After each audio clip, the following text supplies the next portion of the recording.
Excuse me, I don't know what you're talking about, sorry. I am from Marietta, Georgia, which is about 30 minutes north of Atlanta, and I grew up there, and I'm back, gratefully spending time with family and friends in this crazy time. I live in Marietta. This summer, actually, we planted like 3 raised beds. It's been like my baby, and that's actually been wonderful because I haven't been able to do that with singing. Because you have to be there to water and care for things, and you can't really do that. When did I know? When my mom used to make me sing Whitney Houston songs when I was 3 years old. Yeah, right. She would feed me the words, like before, like, you know, like a prompter. Like she was like OG prompter. Like right before she'd be like, and I will always love you. And I'd be like, and I, yeah. No, I'm not gonna sing it. Are there videos of that? There are, but I don't know where they are. Okay, well we might have to do a search. I know, we might need to do that. I grew up playing piano, and my piano teacher, she would have some of the pianists do singing routines or whatever, like ensembles, like as part of the recital theme. So I started doing that, and I loved it. And then of course I did like the extreme choir route of like choir nerdery. That's a word. Totally. Yeah. In middle school and high school, and I did JHP and Allstate and all of that, and so that was really where my voice was developed. And my teacher in high school, Patricia Jacobson, who I love, she was an opera singer, so she gave me my first arias and art songs and taught me for free because she's amazing. That's so cool. Power of public education, friends. I think that my dad would sound like Pop. I do. Like he has like the face shape and just the shape in general. He actually, when he was I think 14 or 15, took lessons from like an old Cuban opera singer in Miami, and he still remembers some of like the old 24 Italian arias songs, and he'll like sing them like with kind of made up words, like half Spanish, like half Italian. But like randomly sounds really good. But he knows it. I can tell he studied it. And like thinking, I wonder like with different resources if my father would have been an opera singer. Probably. Interesting. Maybe we can make that. Maybe we can turn your father into an opera singer. I know, he also was a baseball player, but he's just not a cool person. Honestly, opera sort of found me, as I think opera often finds lots of people. I don't think we usually seek it out, but you know, I always felt like I had a voice, but it just didn't fit anywhere. Like it didn't fit in musical theater, like I didn't feel like drawn to like folk music. I loved it, but I'd never just felt right in my instrument. And so when I was in choir, I loved singing high stuff. And finally I was like, oh, my voice sits high and I'm a soprano. And so when I got repertoire that was appropriate, it felt so good and so rewarding, and I finally felt like I could express myself. And from there, I think I just dove in. I had some really interesting talent shows. Awesome. Let's see. More Whitney? No. I did a duet. Oh yes, it was Whitney and Mariah. It was the what is it? Yeah. Prince of Egypt. The Prince of Egypt with my best friend. What were we? 4th grade? That was one. 5th grade, I did Graduation, and I did You Are the Wind Beneath My Wings. Amazing. And my mom still talks about it. I think that was her favorite performance that I ever given. I love warming up in the shower because I'm too lazy to do it at other times, because I'm on a mission when I'm practicing, and like for me, warming up is like the thing that we have to do. You know, I wish I could say that I just love to like sing vocalises and like work on it, but it's like not my favorite. So I do that in the shower, where I can like judge myself while also doing other things. And Love it. And like I'll go through whatever I'm working on. Honestly, I test my memory in the shower a lot. Like if I can get through an aria or a strophic song in the shower, like I know that I can multitask. Totally. Oh my god. My first professional gig was terrifying because it's probably still one of like the most challenging pieces that I sing, which is the Mozart C minor Mass. Who would hire a 21-year-old for that? But like my amazing mentor, Michael Palmer, at Bellingham. And I remember he had me audition for it when I was in undergrad, and I had to learn the piece, the aria, the Incarnatus, which is like just the longest, like most amazing but hardest thing ever. And I was terrified, and I was like, oh, I bombed it, I did so badly, and then I got the job! And it was one of the most fulfilling performing experiences I've had. So That's so great. yeah. I went to Georgia State University, go Panthers! And I sang at the first football game that we had at the Georgia Dome, which was my biggest audience of 30,000 people. I mean, until this video. Until this video. We have I mean, a live audience, like, subscribership of 30,001. I did the Songfest program too, with Patricia. I think that was my first program. I think I was like, oh, I turned 21 there. I turned 21 there, and I remember that because we were at Pepperdine University, and it's a dry campus. Womp womp, I'll always remember that. And then I did the MARIA program, and then I did the Adler Fellowship for 2 years.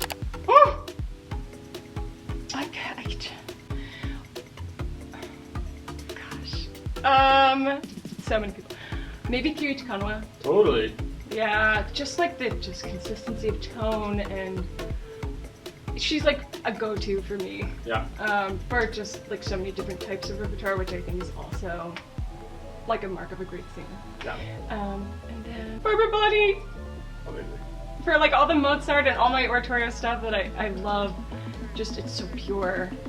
Her and also Sylvia McNair. Yeah. Yeah, which is funny because like I don't have a voice like those people at all, but I want the voice. We always want what we can have. I think singers who can sing really dramatic repertoire are more impressive to me because I could never really fathom doing that.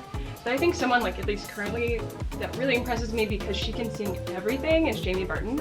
Yeah. Because she has that power, but also the color, the flexibility, and can interpret art songs and opera, and like that to me. And a great person. Totally. Shout out Jamie Barton. Totally. Jazz. Yeah. Oh my gosh, I love jazz. And I tried to sing jazz and like just, it was fine. Yeah. But it's just different. More like Ella Fitzgerald, like just classic jazz and like scat and that kind of creativity that just flows. Or Bjork. Awesome. Weird, like just a weird performance art, like just not worrying about what my voice sounds like and just getting it out there. I love Bjork. I love singing in La Traviata. But I think like my favorite opera, like as a composition, might be like Marriage of Figaro. Just because it's so genius and there's so many layers, and because it's always like, I'm always growing with it.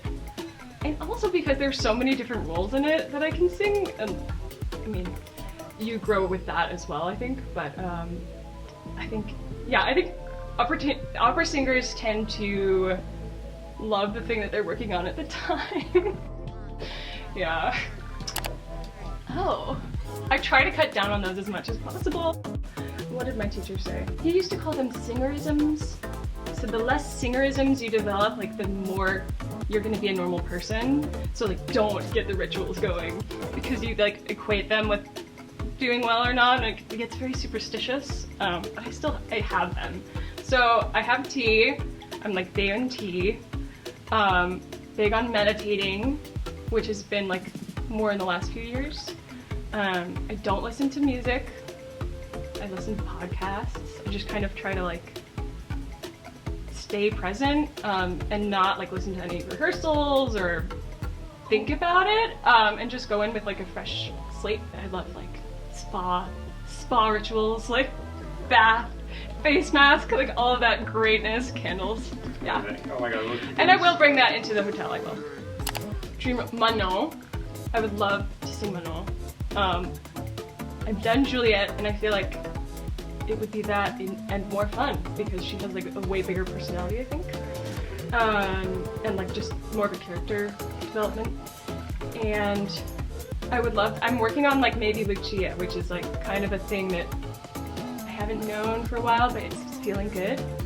I would love to sing Mimi. I've done Musetta, and I feel like I'm moving a little bit into Mimi now, and loving that. And I would love to sing Countess because I've done Barbarina and Susanna now. Yeah. Like Monostatos or something? Totally. like all the characters. Every single one. They're all so like mean and conniving. Yeah. And True Love, right? She's like just pure at heart. I mean, to a fault. That's a good opera. That's one of my favorites. Yeah, have you done that? No, I've just done the aria. Yeah, like I think we all trip on our gowns sometimes. Yes, we Or other people step on them. A lot. Like going down the stairs, like you will get your gown, your train stepped on.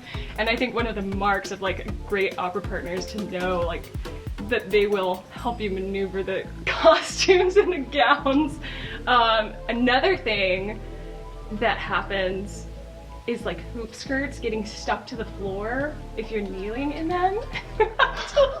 It creates like a suction cup.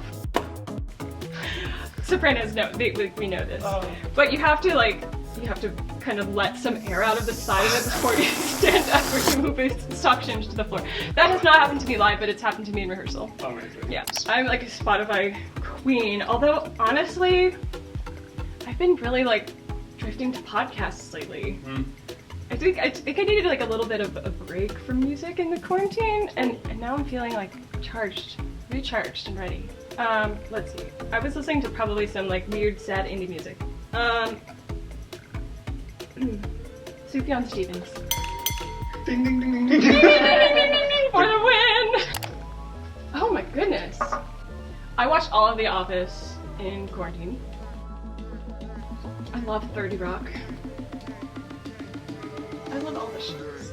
I love too many shows. Grace and Frankie, because I want to be them when I grow up. I want that. But like, I'm not sure which one I am because I'm both of them. Totally. Yeah. Just be both of them. I'm both. I'm both. Bipolar old lady. Yeah. I think I'm headed there. Okay. Ronnie Michael Greenberg, my favorite pianist from the Adler program. So collaborating with him virtually has actually felt like coming home in a way because he's just like so exuberant and full of positive energy and makes this thing that otherwise feels awkward like feel really fun. So I'm so grateful for that. I believe in so many people. John Risen, I love him. And he's doing great things with his wife. He's like been really innovating with some recordings at this time. And Kelly O'Connor, I love Kelly. Speaking truth to power impresses me the most. That's something that's hard for me that I'm working on. People who embody their values. Yeah. Because we can all say things and then not do them. So I think for me that's like someone that I ultimately admire. Stacey Abrams, like activists, like people who like devote their lives to changing the world. I'm passionate about a lot of things and I don't always act on them. And this time has taught me to act on more things and walk the walk, talk the talk. I hope that this time has like given us some perspective. It's given me perspective personally of like how some of the old systems aren't working for us, and I think we need like a lot more inclusivity and diversity, mostly like within singers and performers, but like even more so I think in the administration side of things, because we're never going to reach other audiences if like diverse people are not planning our seasons and like reaching out to communities. So I think that representation is very important, and like I think that can start honestly with like fostering younger artists. Like if young people aren't told that like they fit in positions, then they won't pursue them. And like just like how my father like didn't pursue opera singing because he was from a working class family, I was able to do that because I met people who told me that I could. Yeah. And so I think that that's very, very important. I don't think that opera is essential for human survival, but I think it's essential for the survival of our souls. Like I've really obviously been thinking about this in the quarantine, but like what I've lost from live performance is more than anything I could have imagined. I was always one of those singers that, you know, could be very cynical and say, oh, like, I have so many interests, like, I'm sure I would be fine, like, if I didn't sing, and I can tell you now that that's not the case. That is not the case. I would not be fine, because I think that the kind of community it creates, and the kind of, like transcendence of time, and emotion, and, like, connecting on so many different levels at once, like, with the audience, with the orchestra, with the conductor, with, like, it's just like the ultimate expression to me. And like within opera there are also like other forms of art, like visual media and dance and like so many different things, and like I think my ultimate vision for opera is to like have more of that interdisciplinary collaboration, so that like lots of different types of artists can be represented on these big stages. Like if we're going to do these huge productions, then like we should include lots of different artists. Yeah. So Totally. Yeah. If today aliens came, all of a sudden there's UFOs now, we should all be thinking a little bit harder about that. And like wiped out the memory of the human species, like wiped classical music out of the brains of like society. Do you think like society would reinvent classical music? yes. From this moment? Yes. I think we would 100% reinvent it, because I think like we are, I mean there's definitely like science about how like we gravitate towards certain harmonies and like consonants, like how that's pleasing to us, and how it like makes us feel emotions, or express emotions. So I think that we would.